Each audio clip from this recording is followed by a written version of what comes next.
Good morning बच्चों इससे पहले दिन मैंने आप लोगों को पाठ 7 पढ़ाया था शब्द रचना संधि। आज बच्चों मैं इसी का प्रश्न उत्तर करवा रही हूँ। आप लोग प्रश्न उत्तर को अपने अपनी कॉपी में सबको लिख लीजिए। आज संधि हम लोग पढ़ेंगे। सबसे पहला प्रश्न है बच्चों हमारा, निम्नलिखित प्रश्नों के उत्तर दीजिए। हमारा पहला प्रश्न है निम्नलिखित प्रश्नों के उत्तर दीजिए। तो पहला प्रश्न है बच्चों संधि। देखिए बच्चों, पहला प्रश्न है संधि से आप क्या समझते हैं? संधि से आप क्या समझते हैं? पहला प्रश्न है बच्चों, संधि से आप क्या समझते हैं? संधि से आप क्या समझते हैं?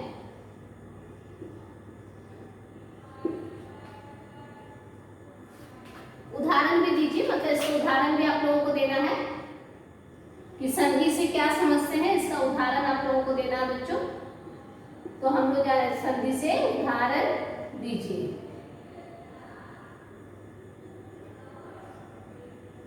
संधि से आप क्या समझते हैं? उदाहरण दीजिए। तो हम लोग उत्तर में लिखेंगे बच्चों।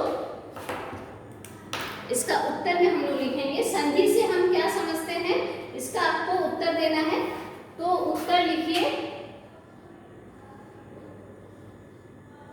उत्तर में लिखेंगे बच्चों संधि से आप क्या समझते हैं। तो उत्तर लिखिए, दो निकटवर्ती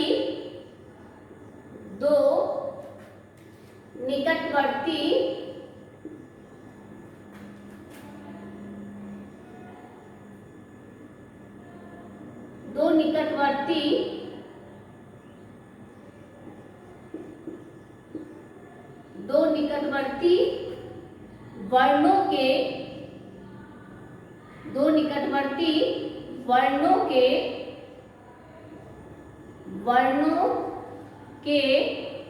निकटवर्ती वर्णों के परस्पर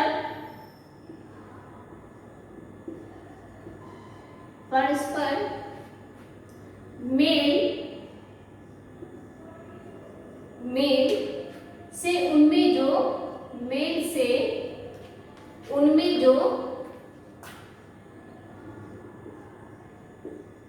उनमें जो विकार आता है, जो विकार होता है, उसे हम क्या कहते हैं बच्चों? उसे हम संधि कहते हैं। होता है उसे संधि कहते हैं। उसे संधि कहते हैं। संधि कहते हैं। ठीक है। जैसे बच्चों उदाहरण के स्वरूप हम लोग जानेंगे। उदाहरण के लिए हम लोग जानेंगे बच्चों कि जैसे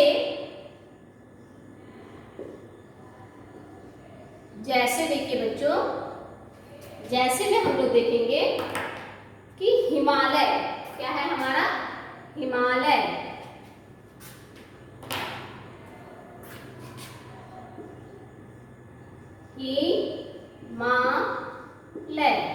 क्या जाने बच्चों? हिमालय।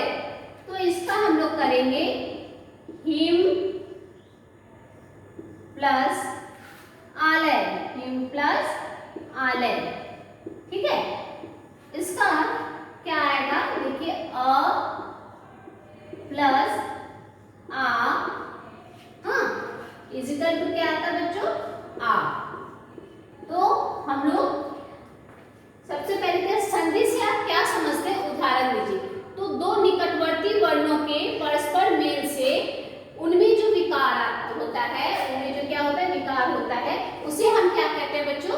उसे हम संधि कहते हैं। जैसे हिमालय, हिमालय, हिम प्लस आलय, तो क्या होगा? अ प्लस आ इक्वल टू आ। ये हमारा उदाहरण हुआ संधि का। तो बच्चों आप लोग इसको लिख लीजिए प्रश्न का। पहला प्रश्न है हमारा, संधि से आप क्या समझते हैं? तो दो निकटवर्ती वर्णों के परस्पर मेल से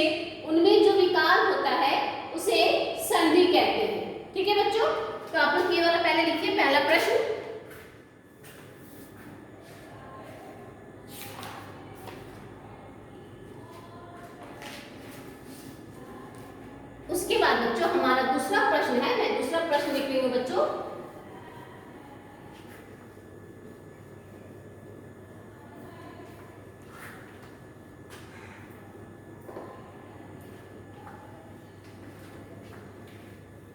दूसरा प्रश्न हम लोग लिखेंगे, स्वर संधि की परिभाषा लिखिए। क्या है बच्चों? स्वर संधि। मैंने आप लोगों को बताया था स्वर संधि, व्यंजन संधि। तो पहला है बच्चों हमारा, दूसरा प्रश्न है हमारा स्वर संधि। स्वर संधि की परिभाषा दीजिए। स्वर संधि की परिभाषा दीजिए।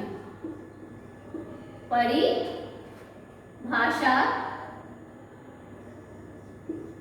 परिभाषा, स्वर संधि की परिभाषा दीजिए। स्वर संधि की परिभाषा दीजिए। उसके कितने भेद होते हैं? उसके कितने, उसके कितने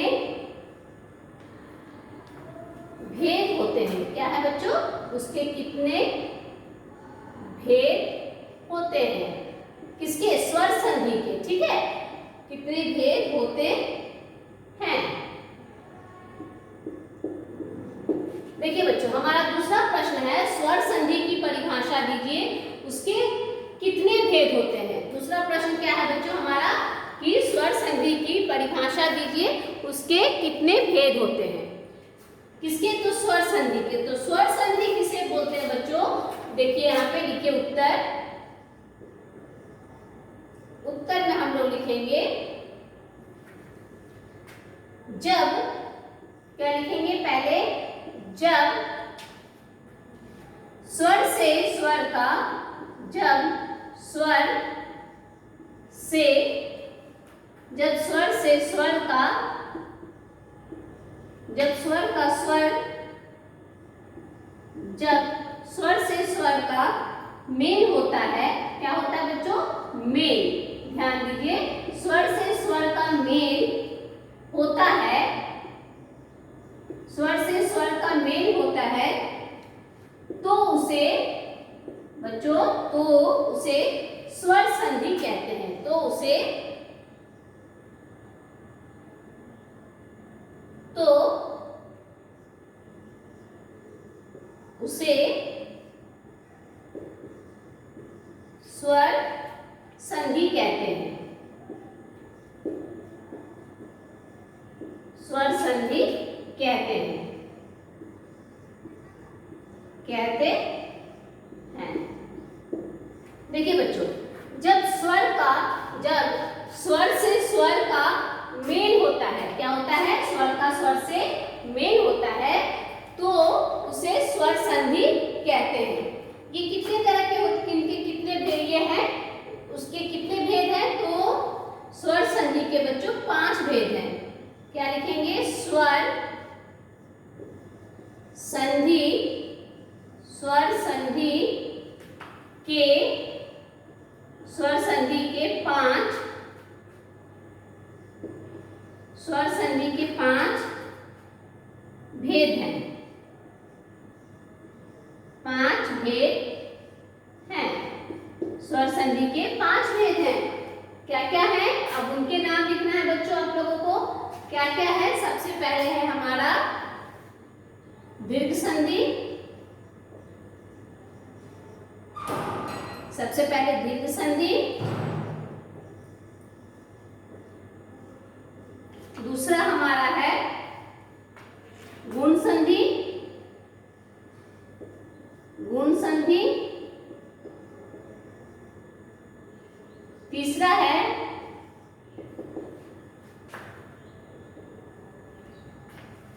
विधि संधि,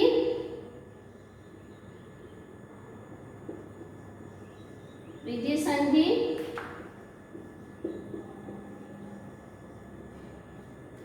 चौथा है बच्चों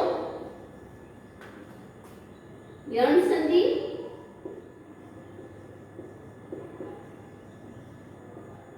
संधि, और 5वां है बच्चों अयाधी संधि।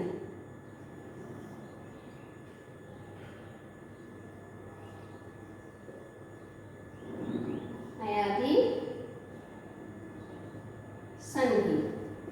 तो ये बच्चों हमारा स्वर संधि के उदाहरण है कि स्वर संधि किसे कहते हैं बच्चों, जब स्वर से स्वर का मेल होता है, स्वर से स्वर का मेल होता है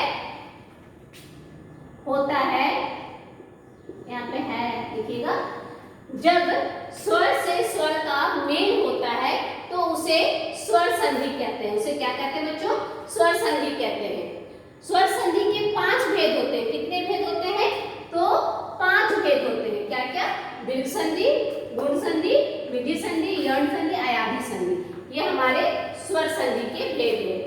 ठीक है, इसको आप लोग लिख लीजिए।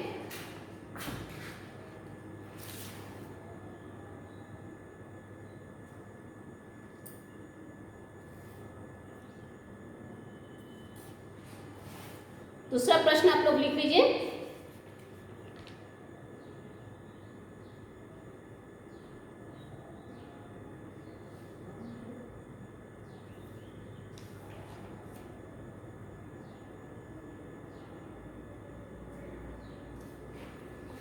उसके बाद हमारा तीसरा प्रश्न है बच्चों,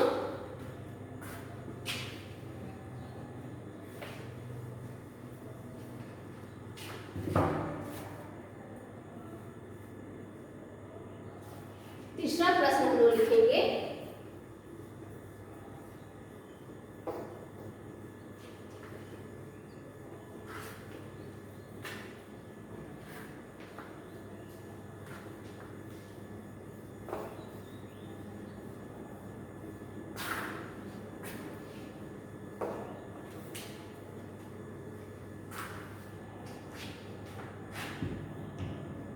व्यंजन संधि की परिभाषा दीजिए। क्या है बच्चों, व्यंजन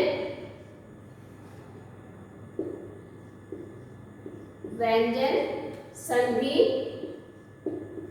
व्यंजन संधि की परिभाषा दीजिए कि व्यंजन संधि की परिभाषा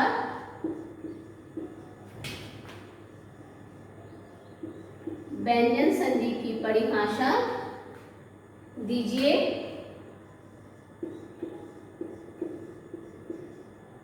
व्यंजन संधि की परिभाषा दीजिए तथा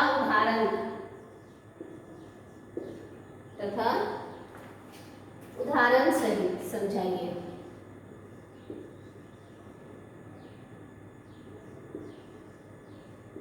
उदाहरण सहित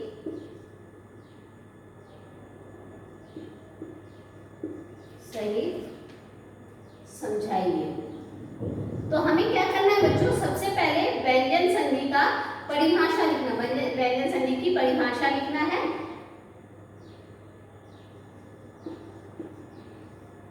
समझाइए। तो हम लोग सबसे पहले उत्तर में क्या लिखेंगे बच्चों, व्यंजन संधि कि व्यंजन संधि किसे कहते हैं। तो व्यंजन संधि बच्चों किसे कहते हैं, सबसे पहले हम लोग उदाहरण में उसका लिखेंगे, उसके बाद उदाहरण देंगे। तो बच्चों किसी व्यंजन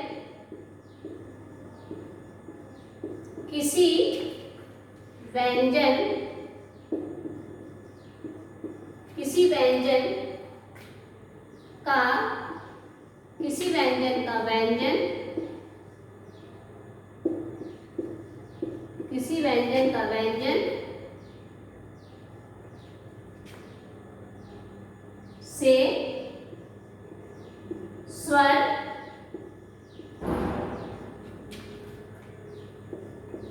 स्वर का व्यंजन, किसी व्यंजन का व्यंजन से स्वर का व्यंजन से मेल होने से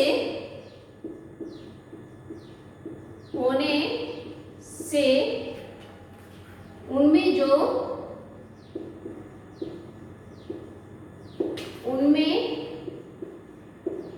जो विकार, देखिए बच्चों किसी व्यंजन का व्यंजन से स्वर का व्यंजन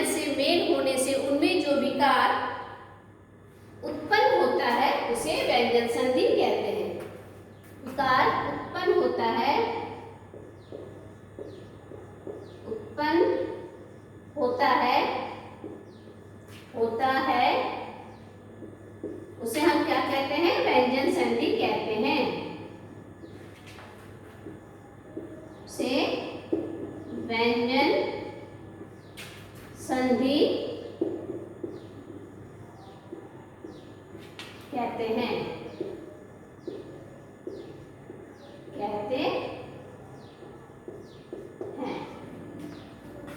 अब जैसे देखिए मैं आप लोगों को उदाहरण थोड़ा सा बता दे रही हूँ। यहाँ पे है तप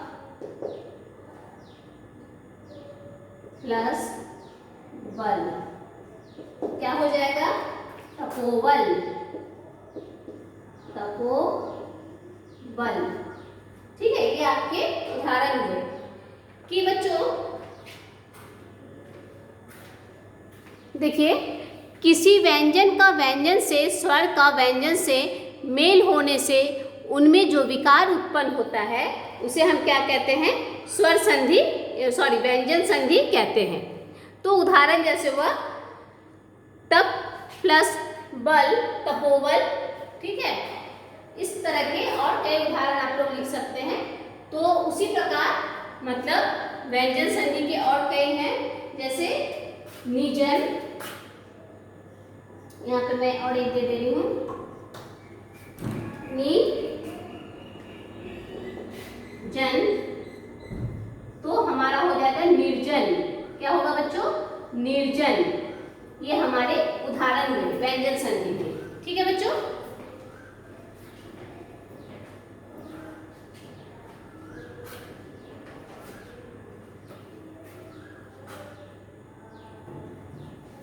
इसको आप लोग लिख लीजिए। उसके बाद आखिरी प्रश्न है वो मैं आप लोगों को लिखा दे रही हूँ।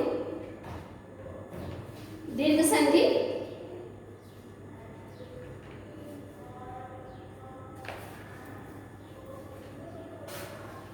बच्चों अब हम लोग लिखेंगे आगे का प्रश्न, उसको आप लोग अभी लिख लीजिए अपनी अपनी कॉपी में सब कोई।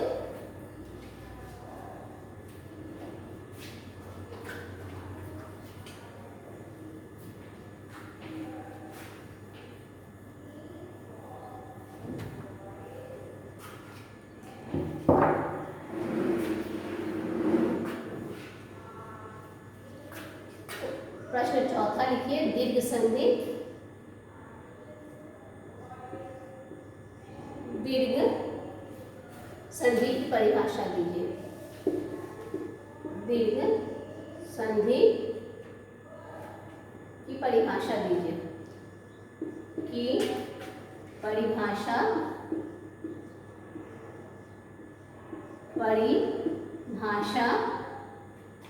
लीजिए। दीर्घ संधि की क्या करना बच्चों? परिभाषा लिखनी है। तो बच्चों हम लोग उत्तर में लिखेंगे दीर्घ संधि की परिभाषा।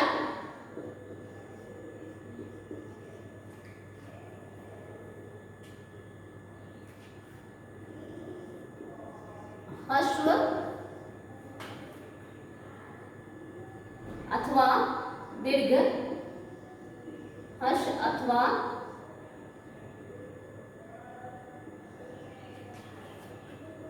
दीर्घ, दीर्घ, ह्रस्व अथवा दीर्घ, अ, क्या बच्चों? अ, छोटी ई, बड़ी ई, छोटा ऊ, बड़ा ऊ, छोटा ऊ, बड़ा ऊ के पश्चात, के पश्चात, के पश्चात यदि ह्रस्व या दीर्घ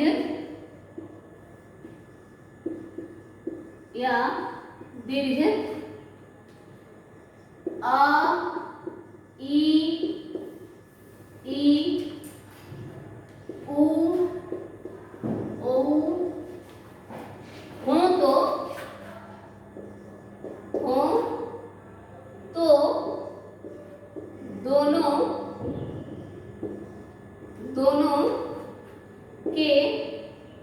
दोनों के स्थान दोनों के क्या होता है बच्चों, दोनों के स्थान पर दीर्घ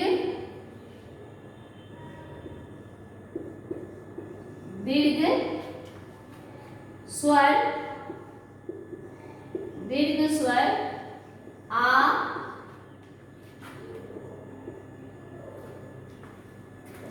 बड़ी ई और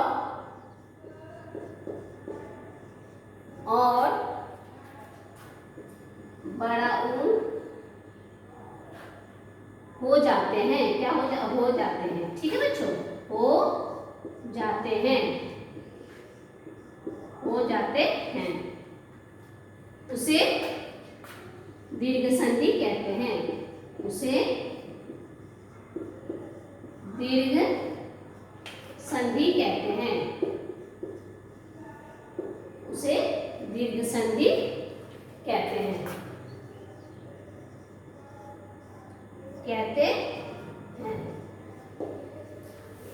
ह्रस्व अथवा दीर्घ अ ई ई उ के पश्चात यदि ह्रस्व या दीर्घ आ ई उ हो तो दोनों के स्थान पर दीर्घ स्वर आ ई और उ हो जाते हैं, उसे क्या कहते हैं बच्चों, उसे दीर्घ संधि कहते हैं। तो बच्चों हमारे संधि के कुछ प्रश्न उत्तर थे, मैंने उन प्रश्न उत्तर को आप लोगों को लिखाया है, आप लोग उसको अपनी अपनी कॉपी में सबको लिख